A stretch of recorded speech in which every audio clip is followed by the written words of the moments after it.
bienvenue à la web radio du LFJM. Donc on est JRI au lycée français. Donc moi je m'appelle Alix, il y a Lucas en face qui s'occupe de la technique. Et moi c'est Zoé. Aujourd'hui on est rassemblés à l'hôtel Dolce à la Hulpe à l'occasion du séminaire des chefs d'établissement de la Zénos, donc zone Europe, Nord-Ouest et Scandinave. Nous sommes en présence donc, de Monsieur Derambur, Monsieur Négrel et Madame L'Église. Et est-ce que vous pourriez chacun nous expliquer votre fonction dans la l'AEFE, nous expliquer en quelques mots ce que vous faites? Donc on va essayer de faire un tour de table. Donc on peut commencer par Monsieur Derambur. Non, allez-y, Monsieur Derambur. Très bien, bonjour à vous. D'abord, je voudrais vous féliciter pour votre engagement en tant que JRI. Il s'agit d'un engagement extrêmement fort dans le cadre de votre scolarité et qui, j'imagine, vous apporte beaucoup de satisfaction. Donc, écoutez, moi, je suis chef de secteur Europe. Donc, j'ai en responsabilité le suivi des 104 établissements qui composent le secteur Europe. Un secteur qui se décompose lui-même en 3 zones. La zone que tu viens de citer, la Zénos, donc pour le Nord-Ouest et la Scandinavie. La ZECO, la zone d'Europe centrale et orientale, et la zone Europe du Sud-Est, la ZES. Voilà mon périmètre, et je suis en quelque sorte, pour faire simple, l'interface entre les équipes de direction des établissements et la direction qui est ici représentée par M. Négrel. C'est à moi? Oui, allez-y. Donc, Jean-Paul Négrel, directeur adjoint de la l'AEFE. Donc, bien sûr, moi aussi, je m'associe aux félicitations, mais c'est toujours remarquable que je me rends dans les établissements de rencontrer les jeunes reporters. Pas si on ne s'était pas vu il y a 2 ans déjà, quand j'étais venu pour les jeux magnifiquement organisés ici, et à Pau aussi cette année. Donc, voilà, en fait, moi, je représente la direction générale, et on est amené à se déplacer, à vous rencontrer, échanger avec vous, voir un petit peu dans quel état d'esprit vous travaillez, quelle est votre morale. Ça nous intéresse. Et voilà. Donc, je vais donner la parole à Vanessa. Oui, bonjour. Donc, Vanessa L'Église. J'ai rejoint l'agence au 1er septembre, où je suis conseillère en charge des relations institutionnelles et référente égalité pour l'agence. Donc, les relations institutionnelles vont comprendre les relations avec notre ministère de tutelle, les associations représentatives des Français tableurs de France et essentiellement les élus des Français et des Françaises établis hors de France. Quant à mes fonctions de référente égalité, c'est une obligation légale qui s'applique aux organismes publics, et donc pour l'agence, je vais occuper désormais ces fonctions. Voilà, donc c'est l'égalité filles-garçons dans les établissements et l'égalité professionnelle femmes-hommes. Très bien, merci beaucoup. Donc on imagine qu'il y a certaines actions qui arrivent prochainement dans le réseau AEFE. Et est-ce que vous pourriez nous en citer quelques-unes? Bien sûr. Donc, vous savez que cette année, c'est l'année du sport pour la l'AEFE, puisque nous allons entrer dans une année olympique et paralympique. Donc, il était évident que nous fassions figurer en priorité le sport, et ça se concrétise par différentes manifestations. Évidemment, les JIG que vous avez bien connus il y a 2 ans, Jeux internationaux de la jeunesse, qui vont se dérouler à Athènes. Donc, vous voyez toute la symbolique que ça représente. Donc, puis ensuite, nous allons avoir toute une série d'événements pendant l'année, tout en sachant que nous appliquons aussi les directives du ministère de l'Éducation nationale qui a mis aussi en priorité la pratique du sport dans les établissements, c'est-à-dire la demi-heure obligatoire, bientôt l'heure obligatoire. Vous savez, le président de la République aussi nous a invités à réfléchir aussi sur la place du sport. Mais c'est vrai que le principal événement, c'est quand même les Jeux internationaux de la jeunesse. Mais tout ce qui...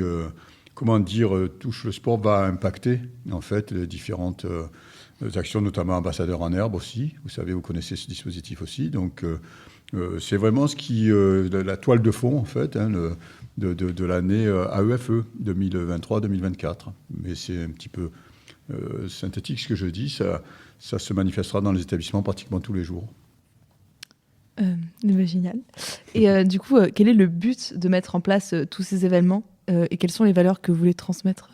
Les valeurs, c'est les valeurs qui tiennent au sport, quoi. Vous connaissez tout ça, en fait, la solidarité, le fait de travail collectif, le fait d'avoir une vision peut-être un petit peu plus optimiste des choses. Quand vous êtes sportif, vous aimez le sport, vous faites plutôt partie des gens positifs. Vous ne faites pas partie des grincheux qui sont toujours en train de considérer que la vie est triste et difficile.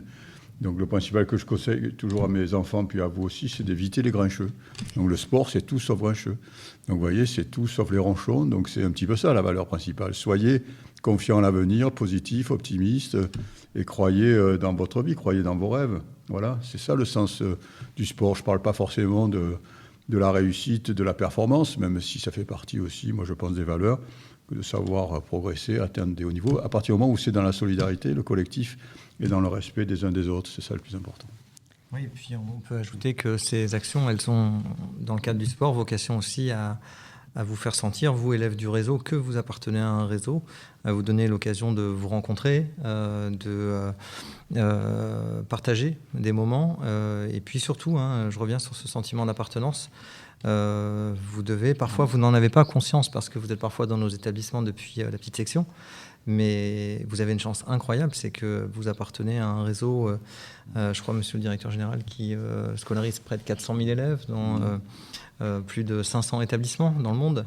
Donc voilà, c'est une communauté, il faut la faire vivre et la rassembler autour de moments forts. Et le sport fait partie de ces moments forts. Et du coup, là, vous parlez beaucoup du sport.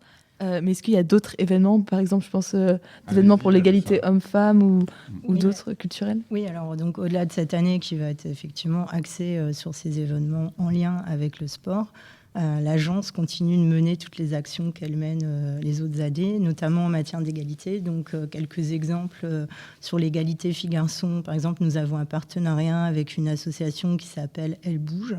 Et tous les établissements scolaires du réseau vont pouvoir participer à diverses actions tout au long de l'année, comme c'était le cas les années précédentes. En l'espèce, ça va concerner par exemple des actions pour...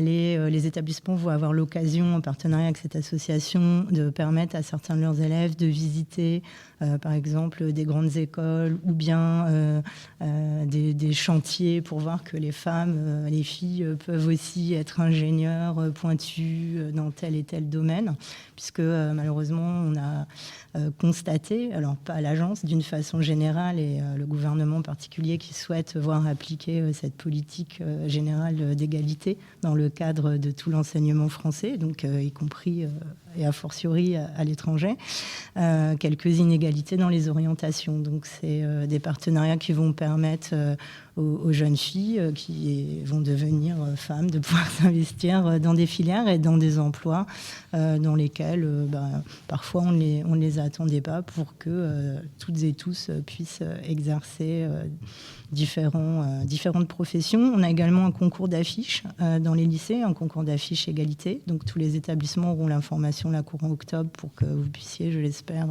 participer, voire gagner ce concours d'affiches pour cette année. Donc il s'agira de mettre en œuvre un projet, une création artistique qui représente l'égalité. Donc voilà, on a diverses actions comme ça tout au long de l'année qui permettent aux élèves de s'investir en faveur de l'égalité. Ok, et parce que par rapport à Elle Bouge, on avait eu justement ça dans notre école l'année dernière, et c'était vraiment génial parce que du coup c'était que les filles des spécialités scientifiques qui pouvaient aller visiter une école d'ingénierie, je pense, et du coup c'était génial de se retrouver juste entre filles. Alors l'égalité, c'est pas se retrouver juste entre filles. Oui, bien sûr, évidemment. Mais là, on se sentait un peu plus. C'est même l'inverse. Oui, bien sûr. L'avantage de pouvoir effectivement cibler les jeunes filles, c'est de leur montrer que pour elles aussi, elles peuvent faire au même titre que les garçons des études scientifiques, devenir ingénieur en aéronautique, en électricité, en électronique. Voilà. Moi, j'ai également fait un bac scientifique et à l'époque, on ne m'avait pas forcément expliqué l'ensemble des filières auxquelles j'aurais pu prétendre et je me suis orientée vers le droit, ce qui est tout à fait intéressant également. Mais voilà, et ça par exemple c'est une profession, les professions juridiques où maintenant il y a 80% de femmes avocates et magistrates en début de carrière et en milieu et fin de carrière, c'est à nouveau des hommes qui exercent davantage cette profession parce qu'il y a tout un tas de contraintes personnelles et l'agence essaie de favoriser la mixité dans les études et donc l'égalité. Et donc, une dernière question pour clôturer cette émission.